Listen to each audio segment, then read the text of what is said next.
Hello? Can you hear me now? Yes, yes. Sorry about that. It's Yeah, it's an old computer. It has a mind of its own sometimes. that's fine. How Okay, are you this morning? pretty good. I just woke up. How are you? Oh, pretty good. I've been up for a little while. Okay. It's just 6 right here, so I just woke up, but yep. I mean, I debated 3 times like this, so I just enjoy this. So I guess we should start. Sure, go ahead. Okay. So media reporting on violent crimes cannot be justified. So what I personally believe is that media has a lot of like media is not just about one thing, it's all about a lot of processing that happens with it, which actually degrades the status of a news. And while the news actually has a directly proportionate relationship with the audience, it is important to actually calculate what the news presents and then what the audience gets and in which ways, because there's definitely a different way of perceiving from different audiences as well. So my idea for this debate, to bring up this debate, was that the way our television news actually cover tragedies. Now, when we say the violent crimes, we have to actually make sure that we include only those which are actually violent, like maybe murder or things like that, not just simple things like um, um, maybe robbery or something, not just simple things, not simple things like this, but a very harsh crime, which I want to include in the debate. And yep, so the way media television covers it is that there's a 24-hour cycle of unfounded speculation. Every time they come up with a different idea, it's like it's just about the ill-informed opinions. And I think if in case it works on normal cases, it does not work on violent crimes, because it is related to the victim's emotional response, emotive response as well. So it's not something you can actually play with like you do when in other simple like areas like maybe robbing or something like that. So yeah, it's important that media actually should be restricted to actually do this in terms of violent crimes. It should not report those crimes, and by any way, it's not justified. Is my point. Okay, the title that I have is censored. So when you say it's not justified, I'm trying to weigh that against it. I mean, when you say censored, or do you mean it's not justified, or that it should be censored because it's not justified? That's what you mean. It's not. Yeah, it's yeah, kind of. Yeah. I mean, it's not Okay. acceptable. Is kind of my point. Okay. I think in general, why I was interested in this topic, I'll just go ahead and throw out my four contention points. I think if you censor the news, that takes away from honest reporting. Um, and I'll go ahead with my second point, and that it limits free speech. And no matter how you feel about it, we do have a capitalistic monetary system. So if the media outlet wants to publish that to get ratings, they have the right to do that. Three, I think it gives, if we were to censor, I think it gives a false sense of what the problems in our community are. And that kind of really makes me think about 1984, our Brave New World. Um, uh, and then my fourth contention point is actually more of a question. Um, why not just say read the newspaper, and if it's a story that doesn't interest you, just skip to the next story.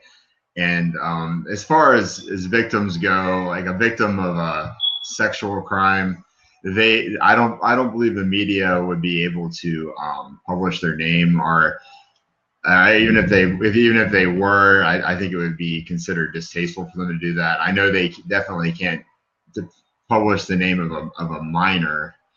So it seems like it's it's limiting free speech, and it's hindering honest reporting, and it's taken away from the news outlet. Um, when you say the media, what media are you referring to? Is it just the media in general? Yep, yep. I mean, it could be newspapers or television, like any of these, just generally. Okay, okay. I mean, I understand where you're coming from. For me, I used to read the newspaper a lot, and the only reason I don't now is just because of social media. But one of the reasons that I chose to read the newspaper over, say, watch the local news, was because I thought a lot of what the local news was telling me was just kind of garbage. Like I wasn't really getting the deep end of the stories that I wanted. It was just a Mhm. lot of things to get me to tune Mhm. in. Um, so I would read the newspaper, and if it wasn't something that was interesting, I would just skip over it. And as far as these violent crimes go in my community, maybe I would just read the headline. I wouldn't really read the whole story. But I mean, I don't think that. I think that we definitely in the technology age we have more choice than to say just to censor something. I mean, how do you do that? How do you censor it? Mhm. All right. So, Um, as I talked about my things before, like firstly, I'll just talk about your terms, your four terms especially, just to get in, like to show my perspective on it, and then I have four different things to talk about here. I think it's a comparative thing about awareness versus fear, like which I'll be explaining in the way the media creates, and the second one would be um, on how it is a mere exaggeration of things, and it's harming the viewers, and the third one would be how it actually encourages criminals to step ahead of it, and fourthly how it is not acceptable for victims, or it is actually in a way affecting victims as well. So these are the four areas I'll just be focusing on, but before that I'll actually talk about your point here. So when you say honest reporting, I think it's not actually when you see like media solely today act as a business. So now what they do is that they actually whatever they do or whatever they actually broadcast is more dependent on how they can actually gain more TRPs. And how do they do that? That's because if in case they show something that's a very different, or maybe that's very new, or that actually has more of an emotive response from the audience. So that's how they actually come up with an idea of broadcasting these kind of crimes. That's why they do it. So what they have for this is that they have solely a business incentive, or maybe a profit incentive out of it. So that's my problem. So this is now the honest you act an honest thing actually talking about does not remain honest here, because it's all because how does it happen that so many media has actually published this, talk about the same thing in different ways? Why is there no single perspective if it was an honest perspective? So you see, the problem here is that it's not even honest. The problem is that people do it in their own way. People actually think, the media channels actually think about it the best way they can actually bring it to the audience so that they can promote the most response from the audience. So that's how they plan it all. This is all a planning. To publish is actually a planning here. So it's not honest at all. As I said, if in case it was honest, it should have been the same coming from different kind of media as well. One is biased towards one thing and then the other is biased towards another thing. So even the truths, like time, like I'm not talking about something that you could give two opinions on, but something truthful, like the violent crimes itself. Like people had different things to it. So it's just confusing if when you see honest. So talking about free speech now, when you actually have an impact that is actually going to happen to the audience. So I mean, free speech, like it has. I mean, I think it should come with a certain limitations, because it's something people will care about, and then people will actually purchase news about it. So it's kind of like it's since it creates an influence on the lives of citizens of the state. Like media does so only because it sells. As I said, it's not doing it because of its good intention, which it actually presents. So since it has a serious influence on the society, I think it should be like, it would be actually absurd to let those kind of medias give the like freedom of doing anything they want just to actually give them more TRPs and then more profit. And false, when you say false sense of problems in the world, if in case like we don't have media reporting on those kind of things, it creates a false sense of problems in the world. What I'll tell you is that if in case we do so, then we do have false sense of problems in the world. Now why that happens is that, let me just tell you. So if in case there are a few shark attacks in Florida, like now suddenly every swimmer in the world is worried. So what happens is that more people today in the world are actually killed every year by pigs more than sharks. But how do we evaluate risk? That is how the media shows us.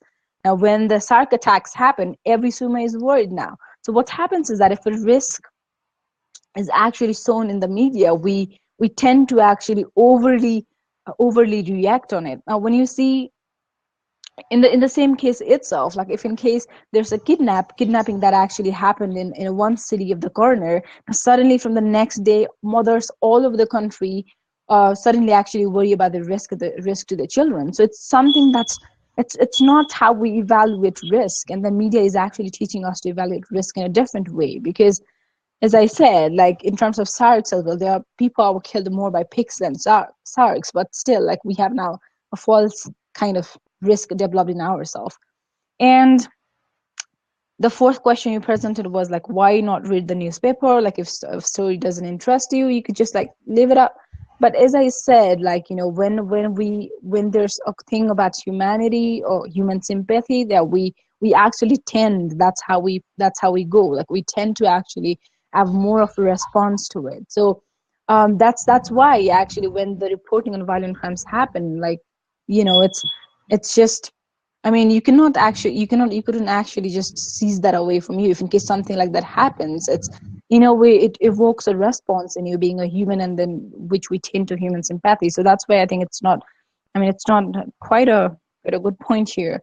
But I'll just quickly talk about my first point. That would be awareness versus fear. Now, what the violent crimes, if in case it's like presented now, what it creates is fear, not awareness. So if in case I actually hear about a rape case that happens in my neighborhood, I do not actually, so what I do from the next morning is that I do not walk past that road again, or maybe I walk that road again with some of my friends or maybe some person on my side. What I do not do is I do not go to self-defense classes early morning.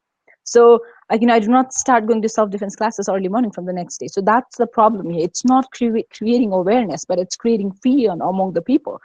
And then that just makes no sense. It is actually intensifying your fear. And then I think like there should be, people should actually hold a basic belief in a peaceful and secure life. Because if in case you are just you're loading up people's life with like violent crimes like that, you're actually disturbing their psyche as well. So it's a problem here. And what happens is that media are aimed to draw attention. Now the news media actually put strong emphasis, and they actually exaggerate the magnitude of the real threat. And then it just, it's, I mean, it's not creating awareness, it's creating fear. That's the problem here. It's not actually helping people to learn to tackle it, but it's actually helping people to fear it. All right, I'll just give to you. I spoke for a lot of time. Okay. Sure. Um, so if we're to believe that the media is a business, I mean, how does that make them dishonest? I mean, what if we lived in a country, like let's say Saudi Arabia, they're censoring Al Jazeera. You can't watch Al Jazeera in Saudi Arabia because it comes from Qatar, and they're trying to start a conflict with Qatar. How is that honest reporting if everyone in Saudi Arabia can't get an alternative viewpoint? Um, uh, and I mean, how does that influence the lives there? Because once you start limiting free speech, where does it start and where does it end? And that could kind of go. I think that kind of ties into a false sense of problems as well. because even if they're telling you to worry about a shark attack, they're not. You're obviously not worried that Saudi Arabia is bombing Yemen, or it could attack Qatar, which is a U.S. ally. And we have so many choices now. I can go on YouTube and I can watch uh, anything I want. I can watch news from all over the world. I watch news from the Middle East and Europe every day, just so I can get all kinds of conflicting viewpoints. Um, and as far as instilling fear, if people wouldn't have if someone's not going to go take that self-defense class, I think, unless something happens that's really going to scare them into doing it, unless it's something that they were interested in anyway.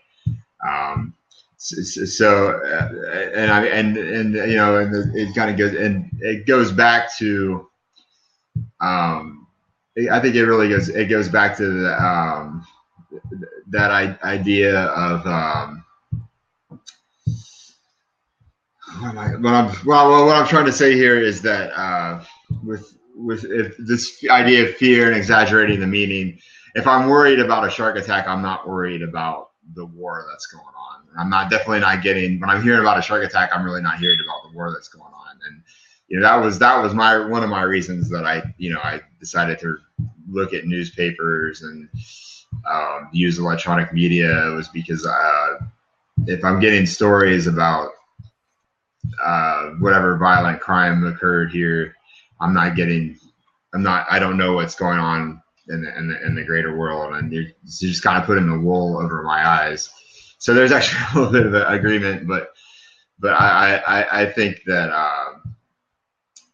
that to have fair reporting, you have to kind of see it for what it is. So like the local station, they're just going to tell me what the weather is and what the local sports team's up to, and then whatever headline, which is usually a violent crime, that's going to get me to tune in that night. So I'll go ahead and pass it back to you. Okay. All right. So when you actually talk about honest reporting, the problem I have is that there's different things like coming from different media. So the problem isn't opinions. If it is there are 1,000 opinions coming from different medias on one thing, then it's not a problem at all. But the problem is with the facts. So how can actually that happen, that the fact actually come differently from different people? If in case it was opinions, it was acceptable. Suppose, let's say, a rape case happened in one neighborhood. So if in case there's different kind of opinions of media on it, then it's completely fine. But how can a fact be like different in different cases? So it's not even honest, you see. Like, it just, the media actually modifies it on the best benefit it can actually get by presenting any kind of violent crime. So I have problem with facts, not opinions, in terms of honest reporting. So it's not honest at all. And alrighty, so I'll just actually, when you talk about like media, I mean, you could actually choose to go ahead and then not look this thing on media, but it could happen. But still, as I said, my first point would be that now, being a human, like, we do have a kind of emotive response if in case we see something like that, in case there's something like life taking, because if you get violent crimes like maybe rape or maybe murder, it's life taking. It's not a simple thing like robbing someone else's money or something, so it's something that's associated with life taking. So that has more often emotive response to us, which is why it's difficult for us to not actually move ahead of it. And the second thing would be that there is also an unintended exposure to such kind of news. Now, if in case, let's imagine a child that is actually watching TV with his parents, and then, like, even though he is actually he could be actually unwillingly exposed to it, because at the time, like, there will be no one who would actually take him away from that place and be like, hey, like, you shouldn't watch this or something. So there can be cases, and if in case you see, even when I'm browsing through like internet, there can be side headlines that actually would not be something I'd want to study, would not be something like, as you said, like, headlines, when you said headlines can be like persuasive, I say the same. Like, if in case I see some headlines that could be something I'd not want to read, then it's, despite that, like, the headline itself actually evokes me. So that's not something, that's not something that should be ignored. Like, there's unintended exposure as well, which is a problem. So now, when you say, like, what is going on in the world, to know it, you need to have the violent crimes, like, being reported and all. So, if you see, actually, what's going in the world, as I said, is, it's something that happens in one place, and then it's now exaggerated.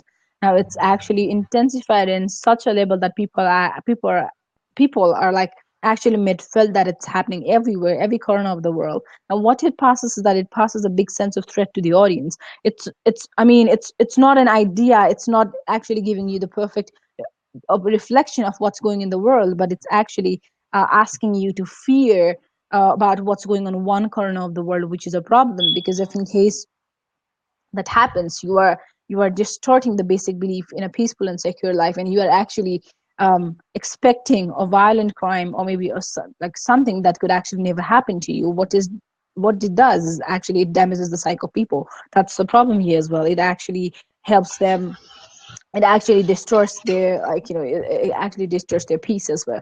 And it's something that they should not be worried about, and which is a problem here. So now you see, like, I'll just talk about the next point which I had, was that it's what was that? Okay, so it's an exaggeration. So, like, you see, there's no public transparency, and media now pitches ideas to benefit the TRPs. Now they are actually presenting anything in such a way that appeals to people. And so that's actually the problem here. And even when they find that, they cannot actually report something adequately, what they do is that they just make up their own story, just to sound good, just to sound exciting for the audience. That's the problem here. And the third one I talked about was encouragement to criminals. Now, um, why do people, like, some crimes, or maybe some people actually do it, so maybe groups or criminal groups or something, like, they actually do it to be acknowledged, like, by the people sometimes. So now what they do is that they gain fear over the bigger masses. So what happens is that, that's a problem here, because some just do it for the fact to be acknowledged, for the fact to gain fear over the bigger masses. And the second one would be how, like, the prospective criminals can actually learn, um, like, learn the possible, like, learn actually sophisticated technique to carry out their brutal crimes as well. Because the reports that work on the violent crimes, that actually, like, shows things like, I think, in fact, they go into detailed way, even though they are not honest at all at times.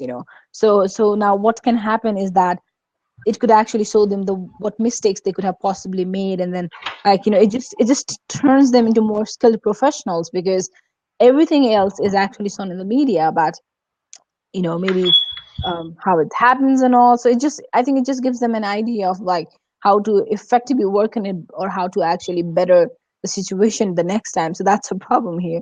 And the fourth one would be how it is bad for victims. Now, when we talk about the violent crimes, the victim is actually should be highly associated to it. And if in case you are actually presenting those ideas, those crimes, like, differently in every kind of media, and, like, it's everywhere, and then it just, there are a lot of speculation around it. There's not a single truth that comes from every media. So now it actually hurts the feelings of the victims and the families. And so I think people who have suffered offenses, like, they should suffer more than once again, because they cannot even recover from it. Because it's just that, if in case it was presented like, good way, or maybe truthful way, then it was fine. But there's a different distortion to it, which actually like, hurts the feeling of the victims and the families as well. So yeah, that's my point here. Okay. I think it's interesting because how you weigh opinion against facts. Because I mean, who decides what those facts are? It's going to be based on opinion. Just like Saudi Arabia saying that people in Saudi Arabia, they can't watch Al Jazeera because it's produced by Qatar. So they're deciding what facts people get.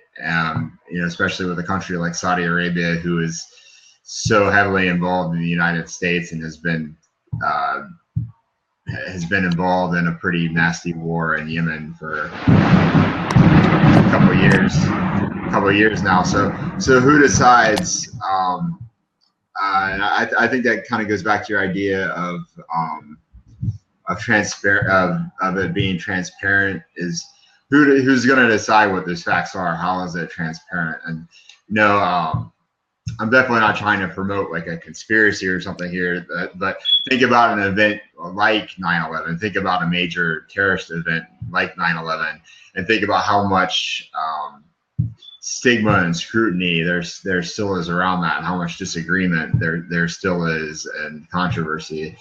Um, if it were just one story from the very beginning, and no one could question that, how would we find an answer? I'm not saying that you should believe in a conspiracy or that whatever stories, right? I'm just saying that you kind of need that controversy to keep the reporting fair. As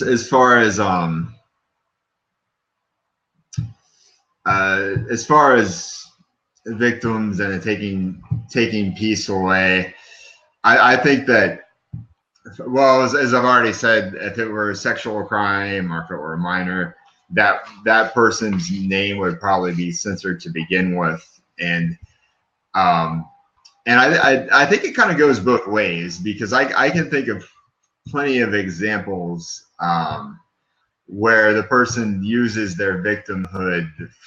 I'm not saying this is wrong. I'm just saying that it's a double-edged sword, because they could use their victimhood to be an activist for legislature, like maybe they're a member of Mothers Against Drunk Driving or something like that, and so they kind of become this victim that says, well, because X driver did this to my child, we're going to pass this law. So it goes. I think that kind of goes both ways. Um, as far as like a child might see this, I think that's really up to the parents to decide what their values are and what they want to expose their child to. And especially now, since now that we're in a media age, I think they have a much more choice over what media they're going to watch, or that they would expose their child to. And I know that a lot of sensitive groups, I'm just using this as an example. Christians would be a sensitive group, obviously, and they have a lot of outlets. They have their own news media, and so they can censor it for their group to match their values already. I mean, they don't need to ask someone else to do it to base it on their opinion, and I think they're kind of doing that anyway, because when I'm reading these stories, I'm not hearing about the greater picture. I'm just hearing about these violent crimes that occurred. Mm-hmm. So yeah, I think that covers all your points. Is it my turn? Yeah, yeah. Okay. All right. So when you talk about the idea of how to differentiate opinions from facts, like, now when media is not accountable, or when media itself feels that they're not actually capable enough to do that, that's when it should not be done. That's when the violent crimes should not be, like, um I mean, it's not justified, because as you said, like, who is going to actually identify it? Now, if in case there's, in terms of violent crimes, as I said, it has a very big impact on the viewers and the victims. So it actually has to be responsible of what is present. So that's why, if in case they do not have a distinction of what is a fact and what is opinion, then they do not actually even pursue the right to actually to present it in a way they want. So that's the problem coming from this one, and then that's actually creating false sense of problems in the world, because they are just modifying things to their own way. So now when you say like, you actually talked about, okay. Alrighty, I just lost the track, but it's fine. So what happens in terms of violent crimes is that if you see some of the violent crimes, like even I think, I don't know if you'd agree to this, but terrorism itself, like, is a kind of, I think, falls into the category itself.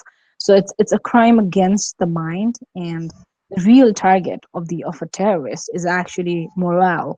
So now what the press does is actually helps them achieve this goal, because what I mean, by being prone to being scared, and by actually accepting it and then creating a fear all around the world, we are actually creating a problem. We are helping them achieve the goal. I do not mean to say that you just should be like completely out of it, you just don't shouldn't even care, but then the fear it's actually generating is the problem here. As I said, awareness versus fear, the fear is the problem here. So by refusing to be scared, or by refusing to overreact, is what is actually my point here. Like we limit the effectiveness of terrorist attacks, because as I said, it's more about the target is more about the morale. It's not something different. So if in case all right, yeah, so that's what's kind of my point is. And so yeah, that's what is happening. And the next thing will be that, you know mass media, the modern media has actually degraded our sense of natural risk. It's something, it's, I mean, as I said before as well, that we're getting our views of things through the distorted lens, and then our experience of what happened to the next person is actually distorted. It is distilled, it is purified, and then it does not actually come as an honest true explanation to us. So that's the problem here. Like, if you see the kids actually trying stunts they have seen performed by professional stuntmen on TV, they never actually recognize the precautions those stuntmen actually took, but they just do it on their own here, not even realizing the bigger part to it. So that's what the problem is here. So the news actually, yeah, it's not cover those kind of crimes, because they are not actually, because they are more based on, because they come differently from different kind of media. It's always problematic. And so now what you can see is that if in case, um like things if in case things like maybe violent crimes are so significantly reported now, like as I said, even if it happens in one corner of the world, it is actually portrayed in such a way that it's happening in all over the world. I mean, it carries the potential risk all over the world, and which creates fear. So now, which by means shows that media actually is always in search for spicy stuff, so that they actually ignore what is very common on the society. Maybe what is common, um maybe something common like robbery, or maybe something common like domestic violence, or maybe automobile dates and all. So something that is very common is not actually reported by the media, because they're always ready to spice things up. Now what this clip takes the audience away is is from something they should probably be worrying about. So media actually focuses on something that's not existing so widely, but actually it moves away from the things, or maybe from the problems that are actually something that the people should be worrying about. So now it creates another problem as well. And the next, I think I'll just explain one more point, and then I think after that I'll give the mic to you. So the next thing would be that it actually harms the integrity and the fairness of law as well. So when I said like violent crimes, they actually go through court hearings, and then I mean, it's if in case there's a decision of any court to act in it, it's like it's a long process. Now what happens in this case is that if in case you are showing violent crimes on the media, as I said, people, now when it comes to the idea of life, people actually are people are actually have more receptiveness to it. People actually do have an emotive response to it, which actually could seize away the rationality and then not see the situation properly. Now when you see the violent crimes actually go through court decisions and everything, but there's now these people who actually could not, maybe because of the emotive response, like they can actually, which can actually cause them to act more less rationally, and which is a problem here as well. So and then it actually could have a direct effect on the court hearings as well, because it's always, I mean, we should never underestimate like big mass could do, you know. So so just the problem here, I guess there are so many problems existing with it, and to the victims, no any, and the fee in the public, and I think encouragement to the criminals itself, and yep, I think it challenges the law itself in some way because people cannot act rationally in terms of emotions here. Yep, so I just pass the mic to you, I guess. Okay, going back to your first point about terrorism and your statement, I believe is that the reason for the terrorism is to hurt the morale of the people. Um, I think it's the outlet, not the cause of the terrorism. And I'll go back to September 11, and I think in that case there were two motives that Muhammad Atta, and this is the official story. There's two motives that Muhammad Atta gave, and it was that the U.S. is aiding Saudi Arabia, and there's also another conflict that I talk about a lot going on that is totally ignored in the news media. So the reason that they committed those attacks, of course, it was to get into the media, but it was because things were being ignored in the media that they wanted to call attention to. So it wasn't the cause; it was just it was a response. It wasn't.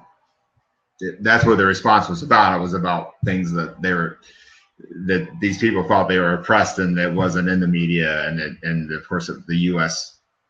Our through our taxes we fund all these things, and then you said I think you said something else that was when you talk about risk and the victimhood and how it's distorted.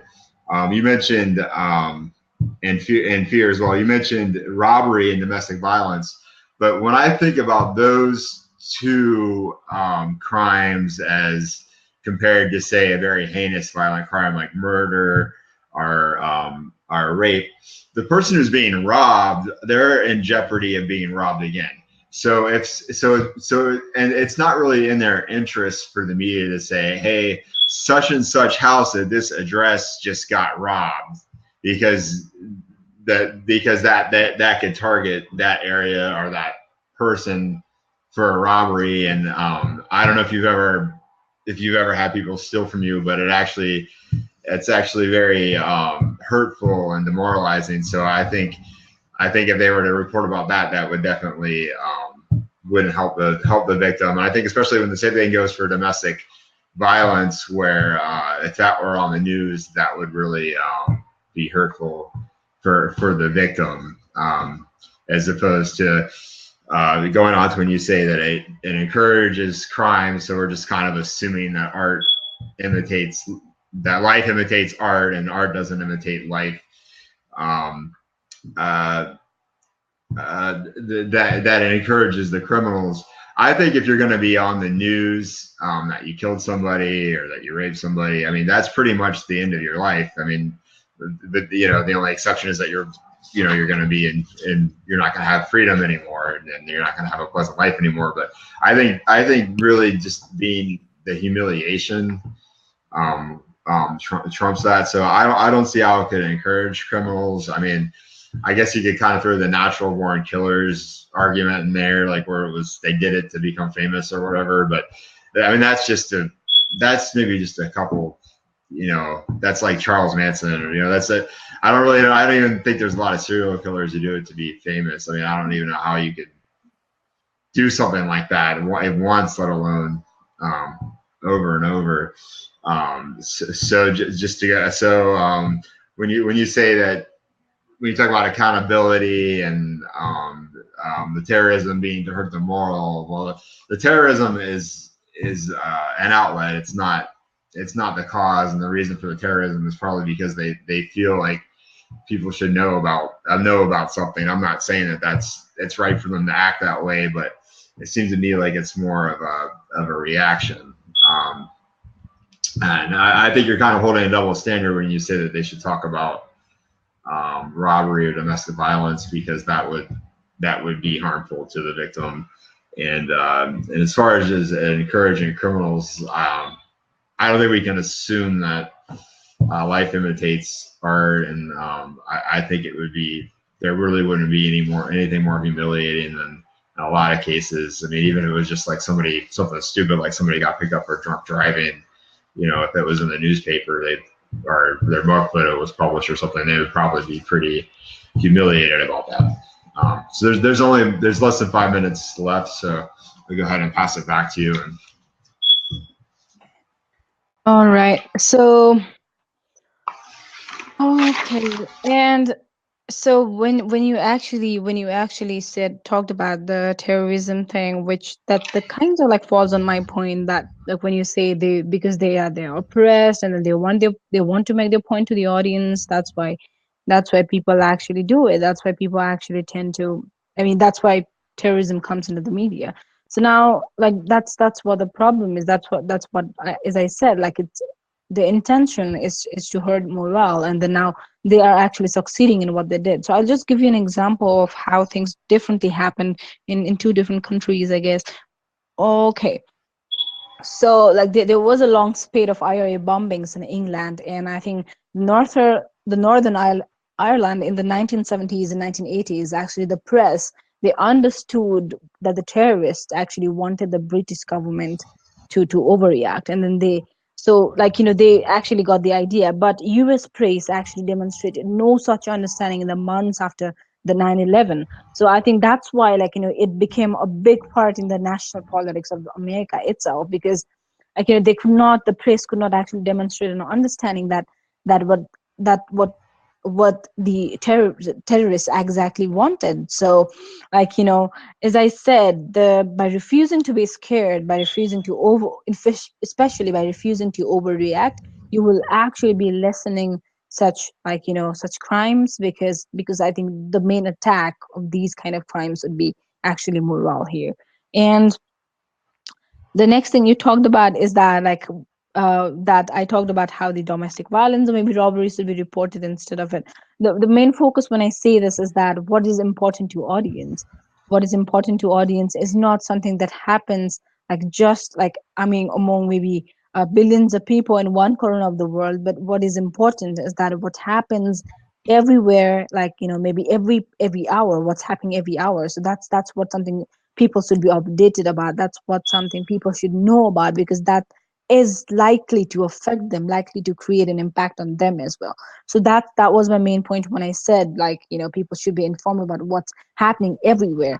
And then when you I think when you actually say that domestic violence is hurtful, it's kind of a double like like kind of a double standard, because if you could say domestic violence is harmful, then like and like rape is harmful as well. If you say robbery is harmful or maybe hurtful, moralizing, then I think the violent crimes has like intensified hurtfulness, or maybe intensified harmfulness covering with it. So I think for me, yep. So my main points were about how it creates how it actually creates a fear, but not an awareness. How it is not actually teaching people a way to tackle with it, or how actually people it is not teaching people to deal with it. It is teaching people to live with it. Now that's the problem here, and the second was how it actually is an exaggeration. There's different ideas, different facts coming from the media, as if it was opinions, it was not a problem. And then if in case they're not sure of what would that be, opinions or fact, then actually they do not have they should not actually present a false sense of perception in the audience just to get them just to actually gain TRPs and all. The third was how it actually provides encouragement to criminals, which I didn't actually much focus on, but still the idea of terrorism, how actually the main target is morale, and then like and especially when media actually focuses the like the technique, how the victims actually carried the crimes and all, it just might give an idea to the next potential criminals about how the action could be taken in the next time. And the fourth one was how it is actually bad for victims, because it hurts the feelings and sentiments of the victims and the families, and then through they could actually see all over the media to actually running through it, and then in different distorted views. So that's a problem. I just pass the mic on to you. It's 40 seconds. Yeah. Okay.